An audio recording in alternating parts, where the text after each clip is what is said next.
बात कर लेते हैं ईरान और इजराइल के वॉर के अपडेट को लेकर। ईरान और इजराइल के बीच छिड़े संघर्ष के बीच बड़ी संख्या में भारतीय नागरिक, खासकर छात्र वहां पर फंसे हुए हैं। भारत ने संकटपूर्ण स्थिति के बीच ईरान से छात्रों की अपनी पहली खेप सफलतापूर्वक निकाल ली है। ईरान से 110 भारतीय छात्रों को सुरक्षित निकाल लिया गया है और जिसमें अधिकांश कश्मीरी छात्र हैं। ये छात्र आर्मेनिया से दोहा होते हुए दिल्ली पहुंचेंगे। भारत ने ईरान में फंसे भारतीय छात्रों की निकासी की प्रक्रिया तेज भी कर दी है। इस अभियान के तहत उर्मिया मेडिकल यूनिवर्सिटी यानी ईरान में पढ़ रहे करीब 110 भारतीय छात्र, जिनमें से अकेले 90 छात्र कश्मीरी घाटी से हैं, को सुरक्षित रूप से ईरान से बाहर निकालकर आर्मेनिया पहुंचा दिया गया है। ये सभी छात्र मंगलवार को ईरान आर्मेनिया सीमा पार कर आर्मेनिया की राजधानी येरेवन पहुंच गए हैं, जहां उन्हें सरकार द्वारा तय किए गए होटलों में भी ठहराया गया है। छात्रों को लेकर इस फ्लाइट के आज बुधवार रात 10:15 पर दिल्ली पहुंचने की उम्मीद है।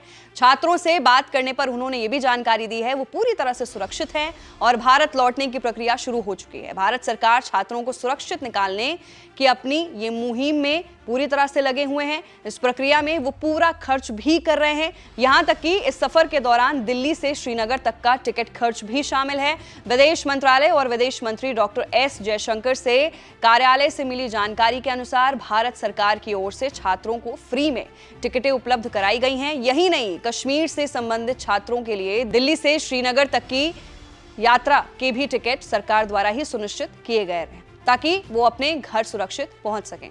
वहीं छात्रों को लेकर आज यानी 18 जून को एक विमान स्थानीय समय अनुसार सुबह 8:45 पर वेरेन एयरपोर्ट यानी ईवन से इंडिगो की फ्लाइट 6E9483 के जरिए रवाना होगा और दोपहर 2:05 पर दोहा यानी DOH पहुंचेगी।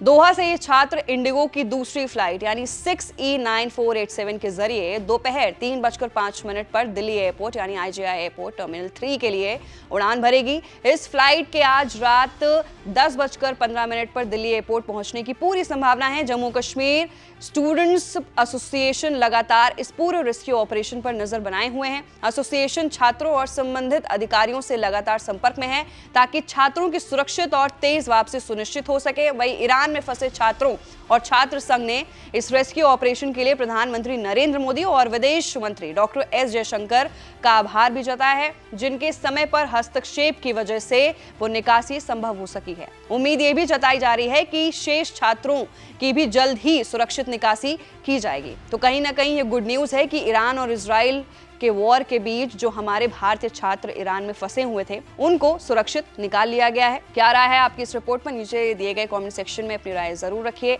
मैं थी आपके साथ वंशिका सिंह और आप देख रहे हैं ABP लाइव वर्ल्ड।